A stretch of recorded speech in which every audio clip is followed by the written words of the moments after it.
Hi అండి, welcome to Sanjay home made. మీరు ఎప్పుడైనా వీటిని చూసారా? నేను కూడా ఫస్ట్ టైం చూస్తున్నాను. వీటిని అయితే జీడి గింజలు అంటారంట. సో వీటిని అయితే ఎప్పటి నుంచో అత్త ఇంట్లో దాచారనమాట. నేను ఇప్పుడే చూస్తున్నాను. ఎందుకు దాచారంటే వీటిని పొయ్యిలో వేసి కాల్చాలంట. సో పొయ్యి అయితే పెట్టం కాబట్టి ప్రజెంట్ డేస్లోని కాల్చడం కుదరక పక్కన పెట్టారనమాట. ఇంక ఈ రోజు అయితే నార్మల్గా ఇంట్లో ధూపం వేస్తున్నాము. సో దానికోసం అయితే కొబ్బరి చెక్కలు పొయ్యి మీద అయితే కాల్చామన్నమాట. సో ఎలాగో కొబ్బరి చెక్కలు కాల్చాం కదా, దాంట్లో వేయమని చెప్పాను నేను. సో అలా వేసి కాల్చుకోవాలి. దీంట్లోంచి జీడిపప్పు వస్తుందంట. ఇవి చూడడానికి నార్మల్గా చాలా పచ్చిగా ఉంటాయి, కానీ కొంచెం డ్రై అయిపోయి ఉన్నాయంట. సో అందుకని వీటిని ఇలా కాల్చేసుకోవచ్చు, ఎక్కువ టైం కూడా పట్టదు. పచ్చిగా ఉన్న వాటిని ఎలా కాల్చుతారో మనకైతే తెలియదులేండి. వీటిని అయితే ఇలాగే కాల్చాలంట. సో ఆ బొగ్గుల మీద వేసేసి అయితే కొంచెం అటు ఇటు తిప్పుతూ కాల్చేసుకోవాలి. మరీ ఎక్కువ కాలినా లోపల ఉన్నది బాగా ఉగ్గైపోతుంది అనమాట జీడిపప్పు. సో చూసుకొని దగ్గరుండి కాల్చుకోవాలన్నమాట. సో ఇంక అత్తయ్య అయితే అటు ఇటు తిప్పుతూ కొంచెం కాల్చేశారు. కొంచెం రంగు వచ్చిన తర్వాత ఇంకా తీసేశారు. బయట ఎలా ప్రాసెస్ చేస్తారో మనకు తెలియదు, కానీ మనకు తెలిసిన ప్రాసెస్లో ఇలా అయితే కాల్చేసామన్నమాట.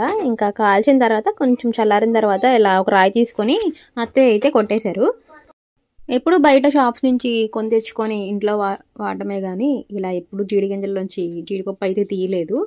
అందుకే జీడిపప్పు ఏమో ఇంత కాస్ట్ ఉంటుంది. ప్రాసెస్ కొంచెం పెద్దదే. మనకి ఇంకా పగల కొడితే షేప్ అవుట్ అయిపోతున్నాయి. వాళ్ళైతే ఎగ్జాక్ట్గా అదే షేప్లో తీస్తారు కదా. సో దీనికి ఏమైనా మిషన్స్ ఉంటాయేమో తెలియదు, కానీ మొత్తానికి మనకైతే జీడిపప్పు వచ్చేసింది అనమాట. పైన ఎక్స్ట్రా పొరలా కూడా ఉంది, దాన్ని కూడా క్లీన్ చేయాలి. సో మొత్తానికి ఇది పెద్ద ప్రాసెస్సే. బయట నుంచి చూస్తే బాగా కాలిపోయాయి కదా, లోపల పప్పు అంతా బాగా మాడిపోయి ఉంటుంది అనుకున్నాను, కానీ లోపల ఇలా కాలితే కానీ పర్ఫెక్ట్గా అలా జీడిపప్పులా రాదనమాట. ఫైనల్లీ మాకైతే జీడిపప్పు వచ్చేసింది. మొత్తానికి మేము కాల్చిన జీడి గింజలకి ఇంత జీడిపప్పు అయితే వచ్చిందనమాట. సో టేస్ట్ కూడా బాగుంది. ఇంకా మా వాడికైతే ఇచ్చాను తినమని. సో ఫస్ట్ ఏంటా అని చూసాడు వాడు, తర్వాత అయితే తిన్నాడు అనమాట. అక్కడే కాల్చడం కూడా చూసాడు కదా, సో ఎలా ఉంటాయని డౌట్గా తిన్నాడు. బయట దొరికే జీడిపప్పు కంటే చాలా టేస్టీగానే ఉంది. మా వాడైతే మొత్తం తినేసేలా ఉన్నాడు. నేనైతే ఇంకా టేస్ట్ చేయలేదు. సో అందుకని చెప్పి నాకు కూడా ఇమ్మని అడిగా అనమాట. బయట దొరికే జీడిపప్పులు కూడా 2 క్వాలిటీస్ ఉంటాయి, ప్రైస్లో కూడా వేరియేషన్ ఉంటుంది. మీరు ఎప్పుడైనా జీడి గింజలను చూసారా? ఎప్పుడైనా ఇలా కాల్చుకొని జీడిపప్పు తిన్నారా? కామెంట్స్లో షేర్ చేయండి.